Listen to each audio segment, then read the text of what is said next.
Welcome back to the Bigger Than Birth podcast, where we're celebrating bigger bodies and beautiful births. I'm your host, Victoria Gaba, and each week we will be bringing you the real stories of plus-size moms as they share their journey through fertility, pregnancy, birth, and postpartum. These stories highlight what it's like to navigate through this experience as a woman in a bigger body in hopes of creating representation for plus-size moms, both present and future. Thank you for being part of this community as we share these stories that are so much bigger than birth.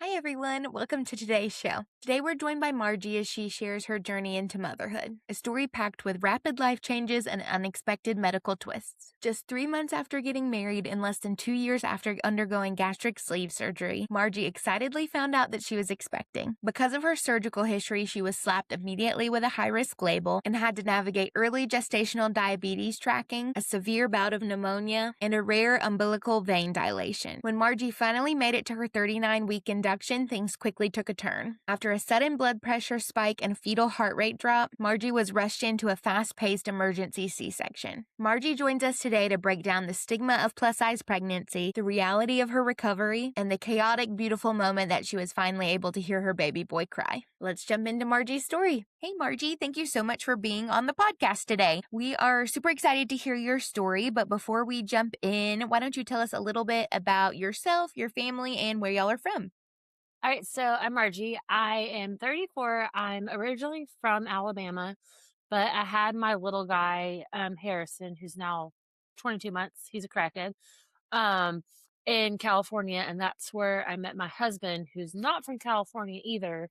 But then we got married, and then after we had Harrison, when he was about 2 months old, we moved to Alabama, where I'm currently a clinical mental health therapist. Very cool. I know we talked a little bit before that about how important that line of work is, especially when it comes to everything going on in the world today. So Yes. definitely thank you for what you do. And we'll get into a little bit about how that background maybe played into your pregnancy as well. For But sure. we will start with kind of your pregnancy story. So were you trying to conceive with Harrison when you did?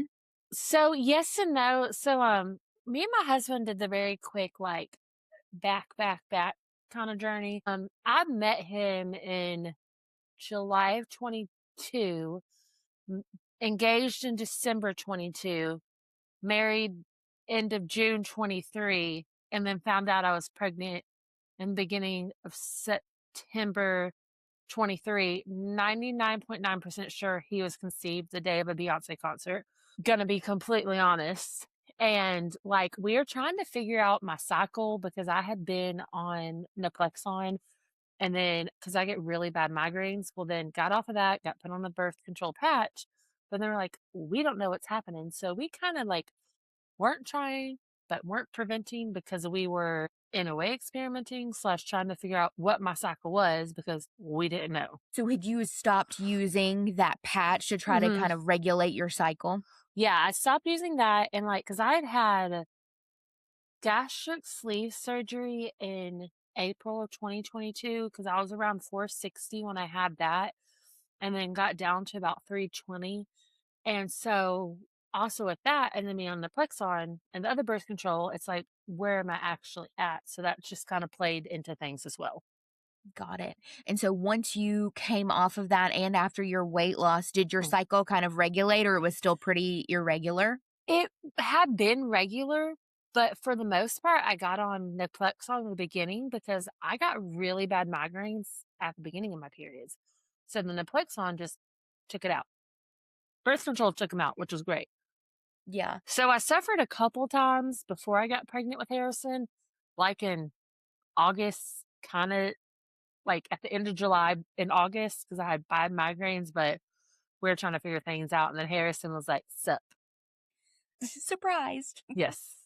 So talk us through finding out you were pregnant. So with your periods being irregular, did you have any different feelings or how did you find out? So yes and no. So a little kind of backstory is when I was in California, I met a friend, Jacqueline, at a mom's play group. I wasn't a mom, but I was a nanny to a little one that I nannied from 6 weeks to when we moved from California. So about almost 3 years old. Well, she had gotten pregnant with her daughter And she told me when she was like 6 weeks, about a month after I got married, and she was like, "We're going to be pregnant together." And I was like, "Ha, that's funny. I just got married a month ago. That's not going to happen." And I was like, "Well, I'll take a test before we go to Disney in August." Took one, I was fine.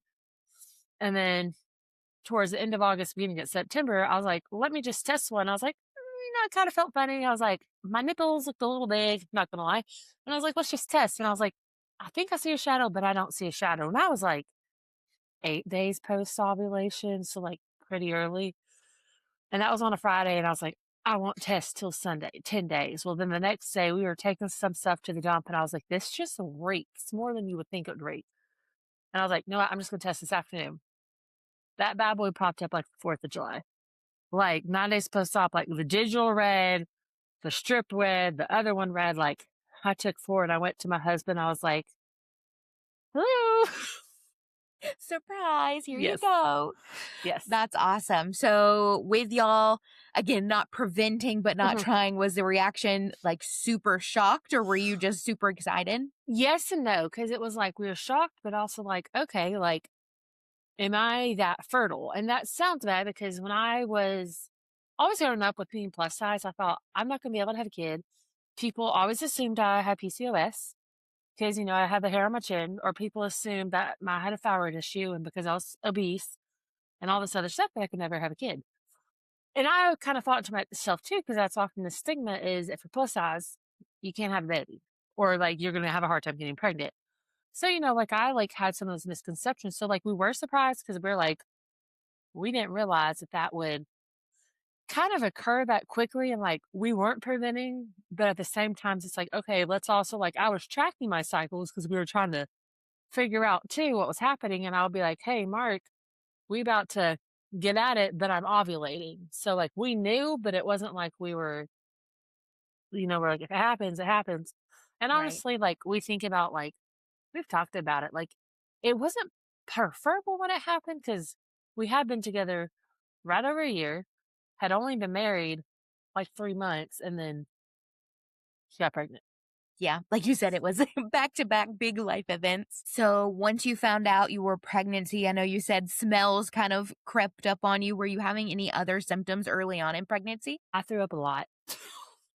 That was like the chest swelling, but also like I got nauseous a lot sometimes. And it wasn't like the, as you call it, the princess sickness, like when the princess in England, like she got sick really bad. I never had to be hospitalized, but it was like, I'll be like, all right, what are my safe foods? Which my safe foods weren't the best options. It was Uncrustables, but it had to be the name brand Uncrustables and only the jelly ones.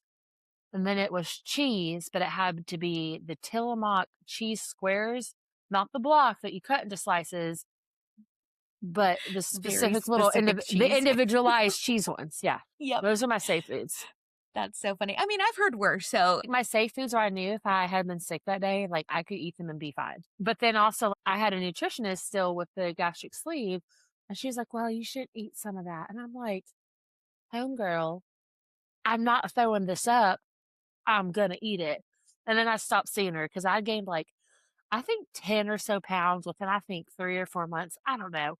And it didn't like get a lot, but in the beginning it was a decent amount. And she's like, well, you can only gain like 5 more. And I was like, you're doing that whole like judgmental thing. So I'm going to just schedule when I feel like it. I never scheduled again. with your history of having the gastric sleeve, were they worried at all with like nutrient absorption or was that ever a discussion? Yeah, that was a discussion. Also, IUGR was a discussion too. And then gestational diabetes as well. Those are 3 big ones. And then because of that, I had to do early GD testing. And like I did the finger prick, I was fine with it. To do the finger pricks instead of like the glucose drink, or did they want you to So monitor both? if I would have done the glucose drink, I could have gotten what they call dumping syndrome, especially when you've had Mm. the sleeve done, which means like you can have diarrhea real bad, you throw up, stuff like that, because it's a lot of sugar that you're intaking that quickly. Some OBs, if you've had the gastric sleeve, you can also do a jelly bean test, but if my office would have offered that, I would have said no because I think jelly beans are disgusting. And they're like the bad jelly beans, not the good ones, like the brats, like the big old thick, chunky ones. Um, And when I first met my OB, thankfully, she was very, I don't know if understanding's the right word, but she had a lot of knowledge with gastric sleeve. She didn't be like, "Oh, you're this much weight, blah, blah, blah, blah, blah." She was very, like, understanding. And I gave birth in California, so it's a little bougie than some states. But I gave birth at Stanford Children's, and the doctor I had was a part of the Stanford Children's Clinic at the main campus, but she also taught the residents. So I had a decent, like, in that case, she didn't judge because my first OB I had that was through Stanford, like, I loved her just as a normal OB, and then I was like, "Yeah, I'm pregnant, blah, blah, blah," fill out the paperwork, did that, and then they called me, like, a day or 2 before my appointment. They're like, "Oh, she won't take you," and I was like, "Well, what's going on?" And she's like, "Oh, well, she's not comfortable." I was like, "Well, what's the reasoning?" And they said it was because she hadn't worked with gastric sleeve people a lot, but, I mean, I had my ideas about it. Yeah. As in, like, she didn't wanna take you because of a certain BMI or a certain weight? That's, like, what I felt like, but then it could have been the gastric sleeve, like, but I'm like, "There's ways to work around it." Because I was like, "Well, can you see me until I can get into the other doctor?" Because I was supposed to have my first appointment, like, at 7 or 8 weeks, but I didn't have my first one with my other OB, Dr. Judy, until I was about 12 weeks. Okay. And Yeah. so that first OB that said that they couldn't see you, did she end up referring you to the OB that you did Yeah, because it see? was connected within the same hospital system, and they're like, "Oh, we have to have this type of referral," and I forgot what it was, and I actually, when I was getting everything finalized for my first appointment, um, I was actually on my honeymoon because we did do the late honeymoon, which is great because I was getting sick every day, it was awesome, and I took naps, which is great too, but they were like, "You sound spotty at times." I was like, "'Cause I'm in the middle of the ocean, that's why." And we have the Wi-Fi package because I was also in grad school during all this as well. And so they were like, "Well, you have to have this type of reasoning." And I was like, "Well, they put in the referral a week ago." And they're like, "Well, we'll put you on the nurse's line." And I told them like, "Hey, like, this is the reasoning. I've had gastric sleeve." And they're like, "How long ago did you have it?" I was like, "Not even 2 years." They're like, "Okay, you're high risk." I was like, "Cool." That made me high risk because was under the 2-year mark for gastric sleeve surgery. Got it. And so once they gave you that high risk diagnosis, I guess if you wanna call it, did you end up seeing a maternal fetal medicine specialist as well as your OB, or was your OB versed in high risk? She was considered high risk. So when I went there, they're like, "You'll be seeing Dr. Judy the whole time," because she was basically both. So that was nice. I didn't have to bounce around. I did do like NST testing closer to home because my hospital that I chose to give birth at and the doctor, she was about an hour and a half without traffic. So but the NST was like 20, 25 minutes because they had a branch closer to house for that. And so Mhm. how often were you having to make that hour and a half drive? Was it, like, once a month early So it was on? about once a month early on, every 4 to 6 weeks ish, which was not bad at all because I would like try to do appointments when my husband was off of work and he worked remotely and he still does. And he can work anywhere in the US, which is great. And so that was easy to be able to do that because it's like, hey, I can schedule appointments when he was doing them because there were some I did go to by myself, like some of the NST ultrasound ones. But like I would ask a friend, or I think I maybe only went to like 2 or 3 appointments and by myself if I did that. And it was the NSTs, but it was like they were 8 a.m. ones. I was like, if something happens, he can get over quicker or whatnot. So, And so with this new doctor, you said the big considerations were potentially gestational mhm. diabetes and then size. Did she give you like a parameter of, "Oh, I only want you to gain this Uh-uh. much weight," or she just said, "Do No, what you not need to do"? really. Like, she did and she didn't. Like, obviously, I knew what to eat, knew what not to eat, and I was still kind of in that realm of things with stomach surgery. And I was 18 months post-op from the surgery when I went to go see him for the 18-month post-op, and I was terrified. I was like, "He's gonna be pissed that I'm pregnant because they tell you can get pregnant after 18 months, but they prefer big, bold lettering. They tell you 2 years." And I was like, "You about to be real ticked?" And I walked in and I'm thinking I'm about to just get it all told to me because, like, I'd lost weight, but I'd gained like 5 points or 10, not 5 points, 5 or 10 pounds. Like, I gained a lot in the beginning and then didn't gain anything. And then my water weight shot up a lot towards the end of pregnancy. So when I went in like October for that 18-month post-op, he was like, "Okay, you're pregnant." I was like, "Yeah." And he goes, "All right, so now that we got weight down to 320, he's like, our goal is healthy baby, healthy mom." And I was like, "Cool." So that was great too, because he was like also one of the first doctors when I was like having the surgery. He was like, some people know how to diet and do X, Y, and Z, which I did and could do those things. He's like, but genetics, he's like, you're just genetics don't work with you. So that was also nice to have that. So I kind of looked out with that, but then also with my OB because she wasn't like, you've gained another pound. So that was nice. Right. That is great that both sides of the doctors weren't very like criticizing or telling you Yeah. like, "Oh, like this diagnosis because your size." It was actually looking at your health overall and your whole situation. So that is really great. And like one of my only main issues was like the nutritionist that was kind of connected with the gastric sleeve. And I'm thinking, okay, like cool, she said the things, but I was like, if I can eat Uncrustables and cheese, I'm gonna eat Uncrustables and cheese. Yeah, especially in those early days. It's like it's that or nothing. I was like, if that's what, and my doctor was like, and when I heard it from her, because she's a high risk doctor and she works with residents and she teaches, and she'd be like, if you eat that, she's like, your baby gonna be fine. I was like, okay, cool. So Right. yeah. I feel like people have done way worse during pregnancy, Hmm. so it's going to be okay. So, as you got towards the end of pregnancy, was there any issues still with your blood sugars, or did you have any symptoms come up towards the end? So a little bit. So I didn't have the traditional like glucose. So I actually ended up having to do insulin at night right before I went to bed. I did like, I can't remember if it was a snack, then insulin or insulin, then snack, because my breakfast before fasting was always high, not like hella high, but like 10 or 15 because they wanted it to be at 90 and it would be like 100 or 105. And so they had me do some insulin and then it would flirt and flirt. And so then they're like, okay, well, let's just up it, up it.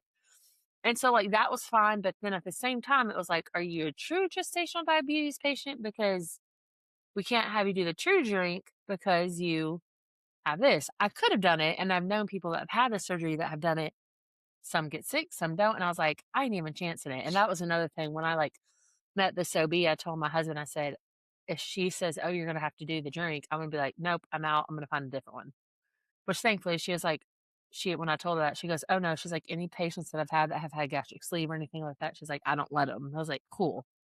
So I had that happen. I think I don't whatever week they normally do that for you at, like 24 to 28. I had that happen. And then I had like a really, really, really slight like placenta previa. So mine was like barely touching.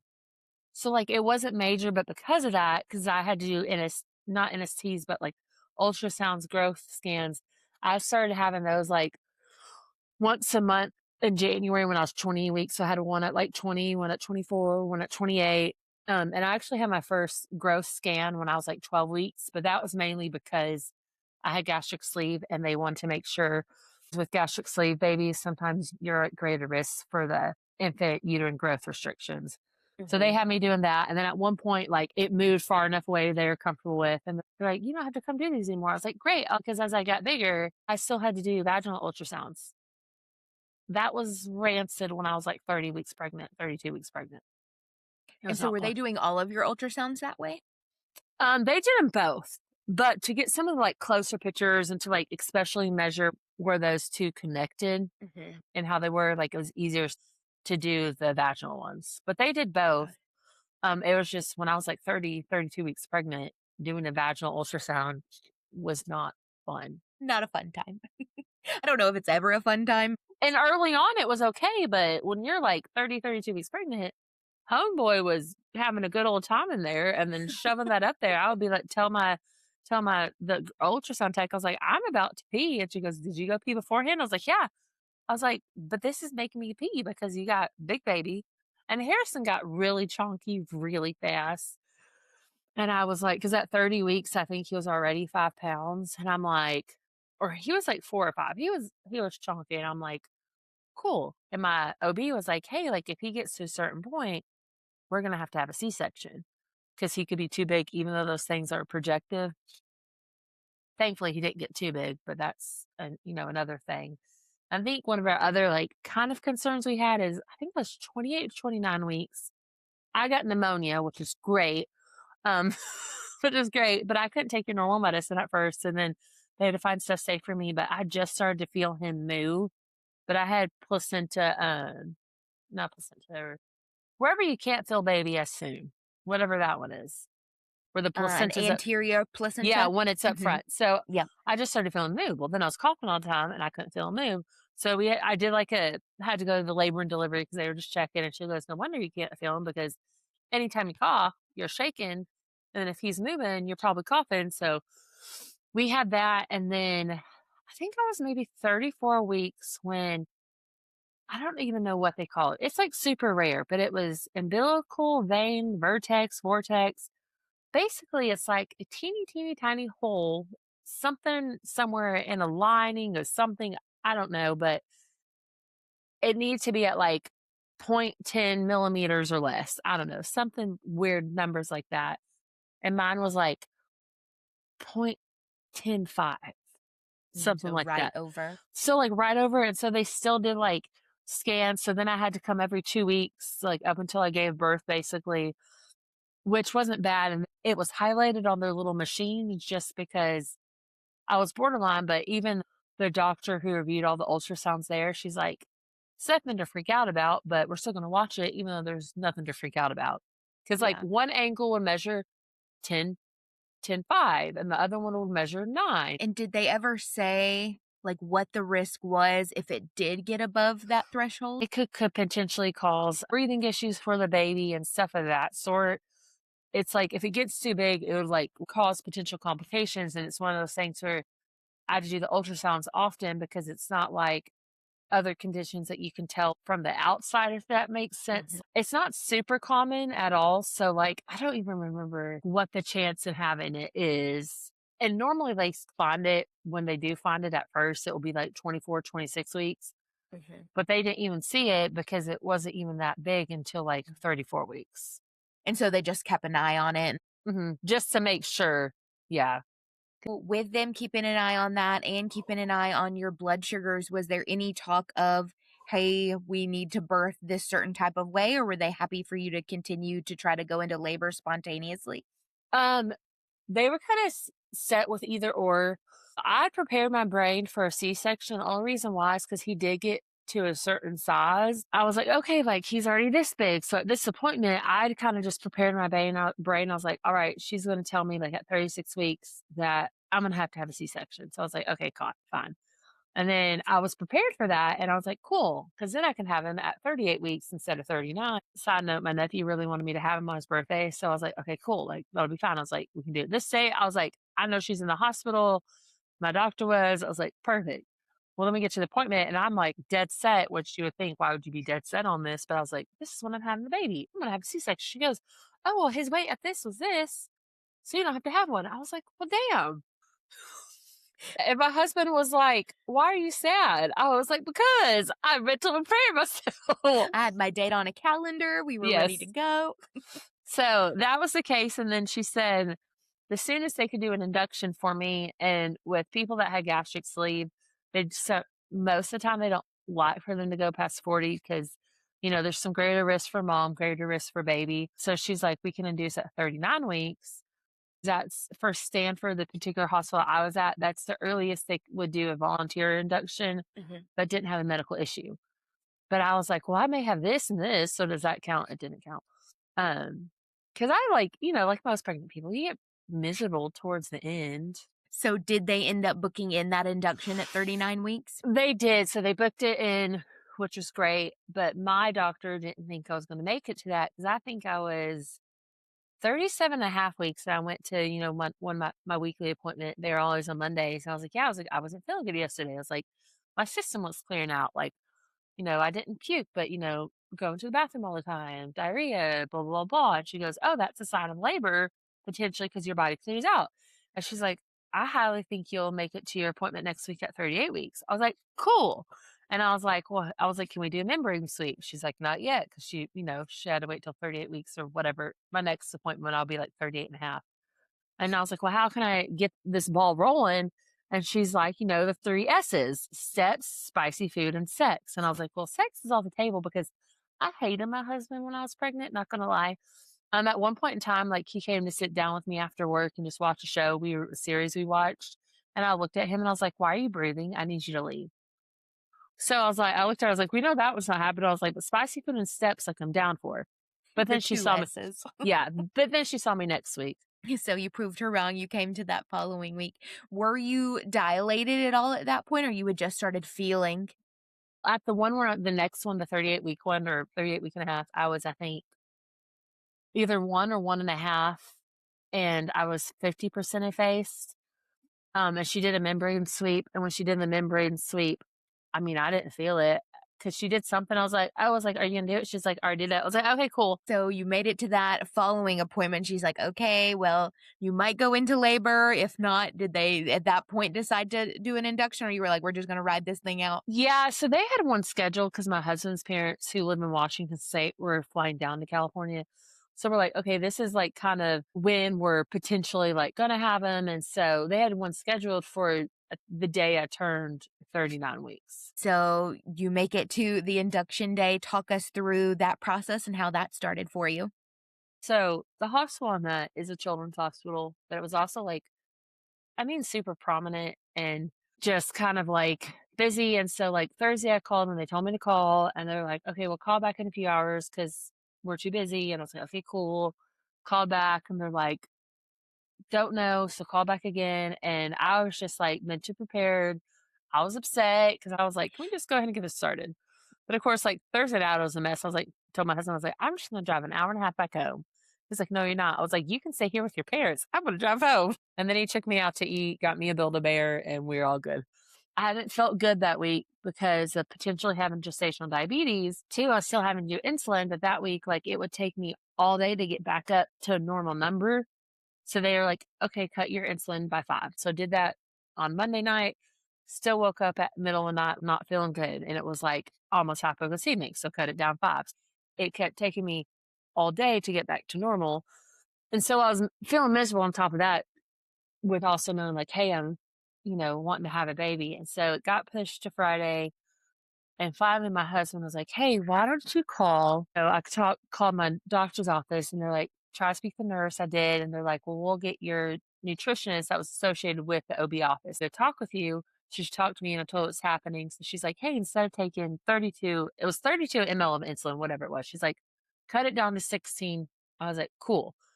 And so she's like, "If you don't end up going into the L&D tonight, drop it to 16 or 18, one of those two, to see if that helps you." Well, then, like, we went to L&D because they're like, if you're feeling bad, if this and this is happening, they're like, just go in and tell them what's happening. So we get in, they're behind X, Y, and Z. And I called and like, they knew how I was when I walked in, which is kind of bad, but I mean, they knew who I was when I got into the hospital. And this was like Friday evening around like 5 or 6. And like 2 or 3 hours before, I had had Vietnamese food. And the only reason I say this is because, like, you'll think Vietnamese food with pho, which is noodles, carbs, on top of having a spring egg roll, that my blood sugar would be really high. But on the way to the hospital, I'd finish a boba tea or whatever, and you'd think, oh, your blood sugar can be high. It was like 72. Oh, wow. But yeah, so she's like, girl, you need to eat. So they like have me order food, whatever. And they started doing like the IV and stuff. And my husband goes, hey, he goes, are y'all just going to do all this and then possibly not keep her? They're like, no, they're like, we're going to admit her. So we're like, cool. So that was good because like they admitted, and I was like, what's the likelihood of me getting to a room? Because I was like in one of their triage, like spaces rooms. They're like, you'll be one of the next ones to go into a room. So I was like, okay, that was good. And they were cleaning one at the moment. So that kind of helped me feel better just because I was like, okay, like we're nearing the end. And I was only in the triage room ish area for like an hour and a half or so. And they started that. And I think they gave me, I forgot what pill, they gave me some pill. I forgot what it was. Um, Maybe Solitech or something. I don't know. They gave me some, Cytotech. yeah, Mhm. maybe that. But they gave me that in there, and they started me, I think, on some fluids potentially as well, because I had some IV stuff. And then once I got moved to the room, I had one nurse for like an hour and a half or two, and then I got another one because they do 12s. But he was cool. His name was Walter. When I tell people, they're like, "You had a male labor and delivery nurse?" I was like, "Yeah." I was like, "He was freaking great, man." And so I think it was once I'd been in the room for about an hour or so, um, I met with the resident doctor, and she was like, "These are your options, blah, blah, blah. Do this and that." And so we did the Foley catheter. But with me, though, is since I'm in recovery, I love alcohol, aka wine, love fermented grapes. I didn't want to do any type of narcotics, not because I'm better than it, but I'm like, hey, I know what it felt like when I would get drunk and stuff like that. And I didn't want to feel like that when I was having a baby. And I was like, I did a birth plan, but I was also very like, if it's medically necessary for me to have narcotics because I'm going into shock because of pain or whatnot, then cool, let's go for it.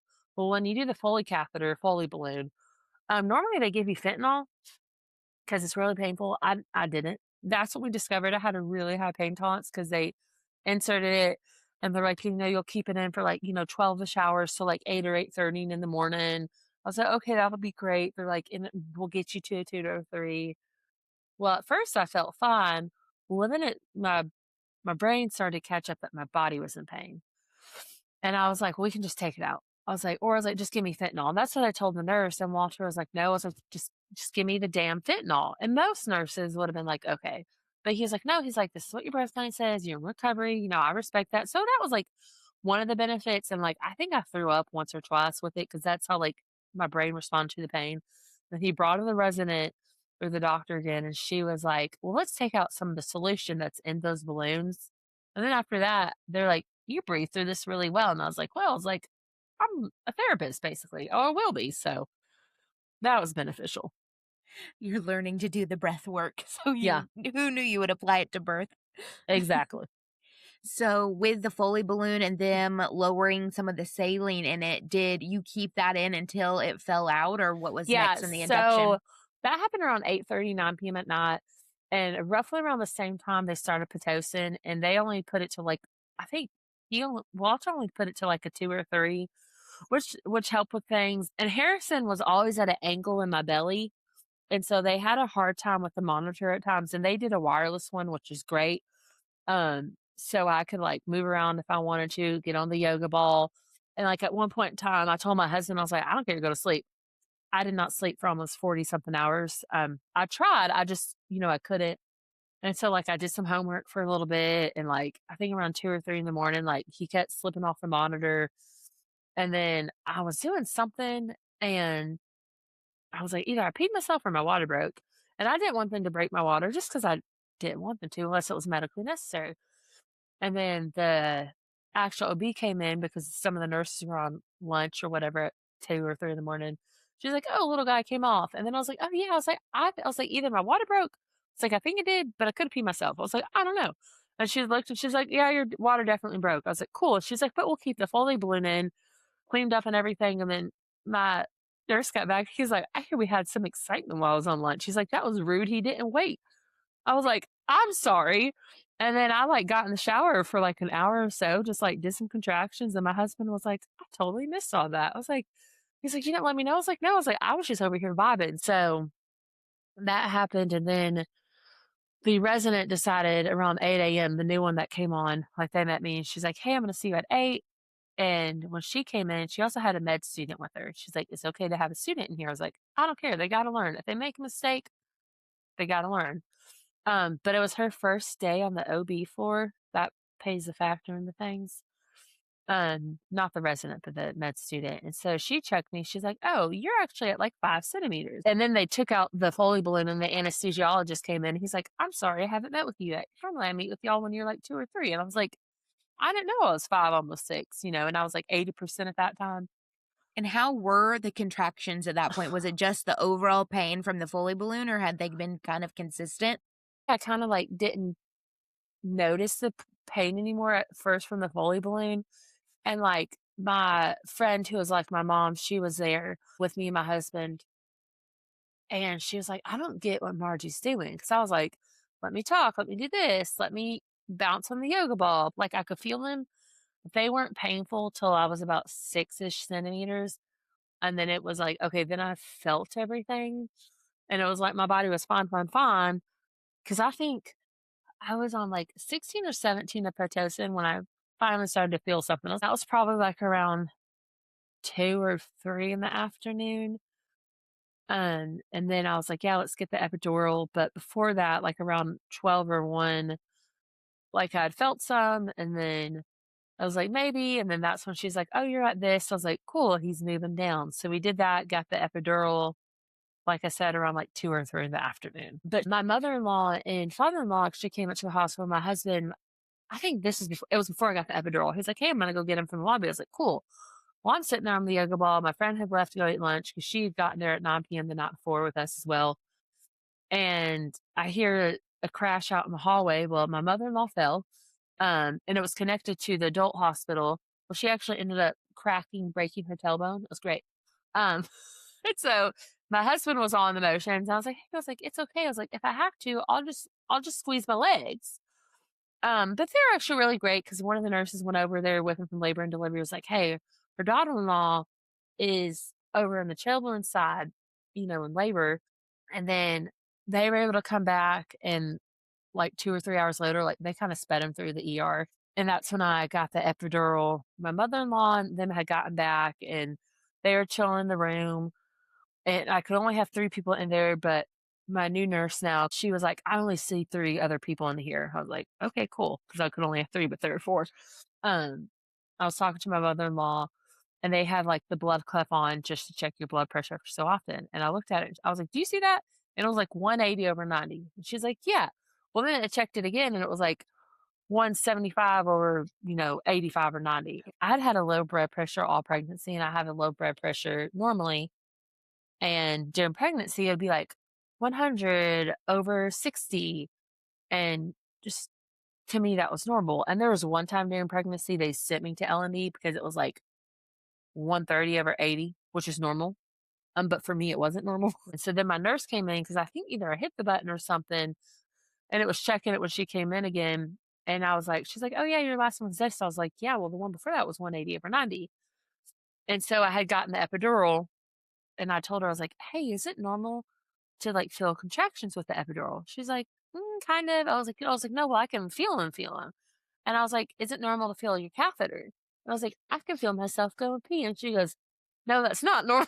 So that's when they decided the anesthesiologist came in and did basically like a bolus. And they give you the bolus yourself too. Well, my brain thought I only had one bolus because they said, oh, press it. You can press it one time. And I was like, oh, I can only press it one time during the whole time. They didn't tell me one time ever so often. So that was great. So you were like keeping it just in case, like, I'm storing this up. Yes. Well, then they came in, and he's like, well, let me give you it again, like give you an extra one in your back again, which helped. Well, when that happened, it lowered my blood pressure, and then they turned off the Pitocin because then Harrison decided to be dramatic and drop his heart rate. And they told it, because they tell you like that, it can happen with Pitocin. And they were doing all that. And I forgot what time this was at. This was probably like 5-ish or so. And so my husband's like, okay, well, I'm going to go out in the hallway with my parents. And they went out and talked. Like, we're going to go to the hotel. And then if things happen, we'll either meet them tomorrow or, whatnot. Well, while I was in there with my friend, Harrison dropped his heart rate again. And I didn't know it, but they had pressed the emergency button, like call button, because like one nurse came in and then another one came in. I was like, oh, that's cool. And one of them I had recognized. I had to do my NSTs at that hospital when I was doing them ever so often. She was on the labor and delivery floor, but one time she was upstairs helping the NST people or whatever. And so I recognized her. I was like, oh, yeah, she recognized me. So, that was cool. And then she came in when they pressed the emergency button. And I thought, oh, she's just in here because I know her. And my normal nurse is on break. No, my normal nurse was that right there, too. And then they saw another nurse come in. Well, they were looking for his heart rate. They had turned off the Pitocin. They could find it. Well, then they inserted a fetal monitor, and like they could see it. Well, it was like he wasn't doing what he should do it. And my husband said then he saw like 4 more nurses come in, and he was like, I'm gonna go see what's happening. Because was he out in the hallway at that point? He was out in the hallway. And so, a lot of this, my thoughts were, oh, this is happening because of my weight, or this is this and this. And like, it can happen with anyone. And some of my stuff was also because of the gastric sleeve could be challenges, but I mean, that's a challenge with anyone who gets Pitocin. Well, their concern was after they turned off the Pitocin and everything was he was still decelling, and so they're like, "We're gonna take you to the OR," and they're like, "Our goal is to try to get him not back to normal, but see if he'll, like, stabilize on his own, and we'll be in there for, like, 30 to 40 minutes, and then we can just bring you back to labor and delivery." Well, we went in there, and they were prepping me, and they're like, "Oh, he went down to 58," or something like that, and they're like, "We'll give him another chance." He went back up to 138, and then he dropped again, and they're like, "Alright, let's take him." So when he dropped the second time in the OR, they decided to take him, and, like, they were pretty busy that day, or towards the evening, and my anesthesiologist was from peds, and so they had to call one of the residents from peds, and he was like, "Yeah," he's like, "I was down in peds, and I was not the next best thing," but he was like, "I've been closest one who had recently done their labor and delivery rotations." Was that nerve-wracking to find out, like, it was a not a specialized adult It was a little anesthesiologist? bit because, like, and I had done my normal stuff and everything, and, like, like, the anesthesiologist I have for labor and delivery, like, beforehand when they did an epidural, and they told me, they're like, "Hey, if it goes south, we're gonna have to knock you out." And I knew that was, a possibility. And so, like, it was fine having him because he had been in labor and delivery before, but he was real cool. He's like, "Do you need me to play any music?" He's like, "I've been playing Bluey and this today." So it was kind of funny. So with them kind of mentally preparing you, "Hey, if things do continue to go south with his D cells, we're gonna put you under," that was for sure what they were gonna do, or they couldn't just give you a more through your epidural line? So they gave me more, just like when he came in, like they did give more and stuff like that, just to make sure I was like completely numb. And they did like the little test, like, oh, like you should feel this and you should feel this, like the little random sensations they tell you. But they're like, hey, if it gets to a point where we have to, like, if it got to like emergency Right. situation where they're like, we just got to go, then they would have had to do that. Got it. So how did it end up playing out? Well, let me just say this: Harrison has a big old head. So they, we're doing the normal thing. Mark was there, my husband. Then I hear, oh, we need the suction, and I'm like, his head's stuck. I'm like, how's your head get stuck in a C-section? So his head got stuck in the C-section, so that kind of panicked me a little bit. And then when they pulled him out, I couldn't hear him at first, and so I was like, "Mark, he's dead." I'm like, "That's" I told my husband. He's like, "No, he's not." I was like, "Mark, he's dead." And I was like, the anesthesiologist was like, "No, like he's fine," because like I was like, he could tell. Like I was like, "Can I like move? Can I do this?" He's like, "No, he's fine." And I was like, Mark was like, "I can't hear him." And then Mark like had to like be like, "I need you to shut up." I don't know if he told me that, but he's like, "Just quiet." And then I could hear him. Like once my husband was like, "Hey, like I need you to breathe." And once I was able to breathe and, like, not be in a panic attack anymore, I could hear him crying. He was having a good old time. And of course, one of the first things was I heard him crying, the nurses were like, "Oh my gosh, look at the size of his feet." And it was also his lashes. Like, he has, like, those thick lashes that people pay to get money done. And I was like, "Well, am I okay? 'Cause I'm over here, like, guts out, glory to everybody." Um, and so, like, and they didn't, like, once make me feel like, "Oh, she's this size, we need to have this, you need to have this." So, like, but, like, with Harrison, though, I'm just like, I'm glad he got lashes, but how am I doing? Right. Like, I'm in the middle of surgery also. Yes, it was the facts. So, did they keep baby in, like, come bring him so you could see him, or did they kind of take him off to recovery Yes, with dad? they did, kinda keep him there, and that was the one thing is we already knew when I was in labor that there's gonna be a NICU team just because he had pooped inside the womb. Um, because after, like, my nurse had gotten back from his lunch break, I was, like, had gone to the bathroom or something. I was like, "Hey, what's this?" And he's like, "That's baby poop." So we knew that, like, we knew we were gonna have a NICU team regardless in case of aspiration, stuff like that. And then we found out even if he hadn't had, because it was a fast birth like that, they would have had it. They had a NICU team regardless there. But they got him checked out. He was fine. Heart rate was fine. He just was dramatic like his mom and wanted to join the party. So I was like, all right, dude. And before like all that process started, they're like, oh yeah, they're like, you're still at 6 centimeters. They're like, but he's heading downstream really quickly. And my nurse had said, hey, if you don't have him within an hour or two by the end of my shift at 7, she's like, you're going to for sure have him within an hour or two after that, just because he was like, she's like, you're going to be one of those that's like at 6, then all of a sudden we're at 10 kind of situations. But he was traumatic. And so they actually brought him over to my husband. Or they brought him over to me. They're like, "Do you wanna hold him?" I was like, "No." I was like, "I did," but I was like, "I'm shaky," and I was like, "I feel like I'm gonna puke," and I was, vomiting or just dry heaving a little bit, and so Mark held him, and then they gave him to me. Um, I couldn't hold him with this hand because his hand had all the good stuff on it, but they just undressed and whipped it out and let him latch while we were in the OR, so that was Oh, wow. yes. So they allowed him to latch while they were stitching you up? Yeah. And then after they stitched me up, well, because it was an emergency, um, they didn't count things in the beginning, like the instrument stitches and stuff like that. So they had to make sure there was nothing left inside. Of you while they were stitching it up. Oh Yeah. my So gosh. after they stitched it up, they're like, we had this many stitches, but they didn't make a certain count for the stitches as well. So like we got to make sure we actually have the amount of stitches that we say you have, and that nothing got left inside. Oh my goodness. Were you like, "Oh my god." Like, add it to the list of things going I was on. like, this would be me. Like, but we went back into the maternity unit probably around 9 or 10 o'clock, something like that. And so once you got back there, was it just kind of smooth sailing, or how was your immediate postpartum experience? It was for like there were some like troubles, like because sometimes with the C sections and with gastric sleeve, especially like producing milk and stuff like that, can be a challenge. My big thing at first was sleep because, I woke up at like 7 or 7:30 Friday morning. I couldn't sleep that night. Like I tried, did everything I normally would, had like normal medicines that I normally would take, was able to do that, just couldn't sleep. And then the nurse was like, "Hey, like if you're not able to sleep or something like that," when I was in the maternity unit and Harrison, was doing whatever he needed, they're like, "We can take him out to station to let you have an hour or two of sleep." And I think that was maybe like around 2 or something because they had to do a lot of checks within the first beginning. They had to do his little sugar checks, like, on his feet, and, like, at one point in time, he was, like, a little low, so they gave him some of the sugar water, and then he was fine.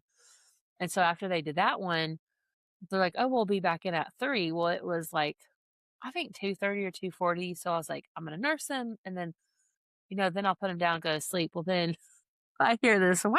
And I look over and the med tech or whoever had him in the thing, and I'm like, "Wait a minute," and I look up at the clock, and it's 4 AM. I was like, "Oh, crap," and I was like, "Are you gonna call CPS?" And she's like, "No." She's like, he had, like, slid down my chest. I was like, "I'm so sorry." She's like, "It's a fine." And I was, like, so worried they were gonna call CPS. Because you fell asleep with the baby. She's like, "You're fine," because I, like I know you weren't the first one. and she was like, "That's the thing," and then I was, like, so worried about it. I was like, "Are you gonna call CPS?" She's like, "No." So, yeah. So you were able to get a little bit of sleep, and did Yeah. they end up taking him so you could go back to sleep, or that all So excitement woke you up? I was awake, but then, like, he, like, was able to knock out a little bit, so that was good. Like, he honestly, like, was a decently good at sleeping, um, and I didn't have too much pain, like, from recovery. There are some because emergency C-sections are, more rushed.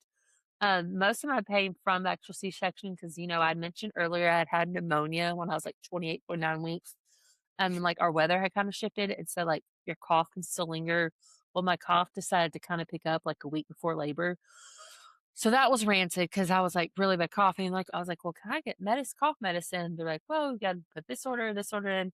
And one of my nurses in the maternity unit was like, "Listen," she's like, "If you have a bottle of Robitussin just appear, I'm not gonna say anything." And I'm like, "Bet." So my mother-in-law brought me some. That's good because, oh, those coughs with a C-section early And that on was are literally the rough. worst because it was just, like, all the pain too, and so, like, that was probably, like, some of the worst like that. And of course, like, I had my normal, like, try like some of the walking, moving, and sitting, but, like, for the most part, what made it worse in the beginning recovery was, like, the cough from everything. And with your preference, I know during birth about pain medication, did you kind of carry that over? Like, I just want to try to manage it with over the counter pain meds, or? For the most part, I think in the very beginning, like, right after delivery, because we talked about it, my husband, like, was helping being a sounding board. They gave me something, I don't know what it was, but it was only one-time deal, and then after that, I always get them confused, but there's tramadol and Toradol. One's a narcotic and one's not a narcotic. And I was given the one that wasn't a narcotic ever so often. I don't know which one it is. I always get them confused, because they're very similar in names. So that was for the most part what we did. And so, with your past of having stomach surgery before, Mhm. how was the physical recovery kind of in comparison or just in general after your C section? For me, it was kind of like I didn't like it some because I was like, first I had been mentally prepared for a C-section. Then it was like, oh, like you're not having one. And my big thing was like, I didn't like the fact that I couldn't do everything, but recovery wasn't terrible. Like some of it was, but it wasn't like awful. My husband worked from home, and so he had only had 2 weeks off, but I was off from school. Because I mentioned I was getting my master's during all this as well. And so we had some people, friends that would come over too, and I'll be like, I'm gonna go sleep. You handle the baby. Yes. Those are the good friends, the real ones. Yeah, that was the ones like one time I came and I said, do y'all want to sit or do this? So like, what do you need? I was like, can I just take a nap? And they're like, yeah. And then another time I had a friend come over and I had had like a rough night, like pain wise. And my husband had gotten off of work and she's like, well, what do y'all need? And I was like, do you mind if we take a nap? And she goes, yeah. And I was like, both of us? She goes, yeah, that's what I'm here for. I was like, okay, cool. So that was good. That's the best, especially those early days. Yeah, and, like, he was slept for the most like, not for the most part, like, he slept decently, like, I had to combo feed some, like, that was one of the things in the hospital because I didn't see the lactation consultant till the morning I left, which that was a little frustrating, but we had to supplement here and there, which wasn't bad. That was the hard mental part at first. So, did you kind of plan beforehand how you wanted to feed, and that was kind of your goal? Our plan was to do breastfeeding. At first, my goal was 2 weeks, especially with having gastric sleeve, because that can just complicate production and stuff like that. And then after that was like a month, and let's try 2 months. So I actually ended up because he got RSV decently around month 5 or so, Oh, wow. almost 6 months. And so he just didn't wanna latch anymore after that, which is reasonable, but I still pumped, and I pumped up until he was about 14 months. That's It awesome. was it was great. Yeah. Pumped all the time. Pumping is not for the faint of heart. So, 14 No, months is a huge accomplishment. I, like up until a year, I was pumping 6 to 7 times a day. Oh, wow. That is commitment because, Yes. oof, I was exclusive pumper. We got to about month 7 and then I threw in the towel. So, Yeah. kudos to you. I would do it at work at lunch. I'd be like, "All right." I was like, "I'm bringing out Big Bertha." I had Little Betty and Big Bertha. That's what I named 2 of my punts that I took with me. And I'll be like, my work coworkers would be like, "What are you doing?" I was like, "Pumping titty juice." And they're like, "Margie." And I'm like, "That's what I'm doing." Like, you asked the question. I was like, "I'm honest." I was like, Right. "I can tell you how it works." That's so funny. Yeah. So, as far as physical recovery, once you got home, everything kind of healed up properly? Yeah, which was kind of like, because you see the misconceptions about if you're plus size, this or that, it's gonna cause issues if you have a C-section, and then you're gonna have a PICC line, you're gonna have this, you're gonna have that, and blah, blah, blah, blah, blah. Like, I was worried about those things, but, like, in the hospital, they gave me, Inner Dry, like that fabric or whatever to use, and I didn't have, like, a wound vac or a PICC line or whatever the other things that people say they got in. And, like, what I did is I would take 2 longer pads, put it underneath because the fold in my stomach, and then I would do the Inner Dry with it as well, and, like, when I went to my post-op at 6 weeks or whatever, my doctor was like, "Oh, like, you can't really even tell that you had a C-section." Scar-wise, she's like, "They did a really good job at it," and I was like, "Well, I hope so, because they thought they lost something up in there." Yeah, they She did re x-rays. she So, laughed at that, she's like, "I saw that in the report," but she's like, "They knew they did it, but at the same time, though, it was, like, precaution, they had to do it." yeah. Like, honestly, I would rather you x-ray and double take than Mhm. just be like, oh, well. And then something had been left behind. True, exactly. Yeah. So, with your postpartum experience, and I know your experience being in the mental health profession, Mhm. were you kind of aware of any signs of postpartum depression or anxiety, or everything just kind of went fine? For sure, I was because, like, let me first say, I have ADHD up the butthole. Like, if I don't take my medicine, my husband asks me what type of day we're about to have just so he can be prepared. So, like, I saw a therapist beforehand, and, before even everything happened, I had a therapist, like, for surgeries, stuff like that. I was very open with her, with my psychiatrist, where I got my ADHD medication from, and my anxiety medicine, because it's like, got anxiety, the OCD, and then ADHD. So I was like very open with the team about that because I was like, hey, this is how I'm feeling. This is this. And like towards the end of pregnancy, I was like, hey, this is kind of where my brain's at. Like, and my doctor was like, hey, let's track it here. They're like, and my psychiatrist is like, I don't want to add a new medicine while you're pregnant. He's like, but we have to. He's like, I could add one. Because I was able to take full dose of my anxiety medicine, which I was really thankful for. At first, we tried a half dose, but after like a week and a half, I looked at my husband. He goes, "Yeah, no, we're not."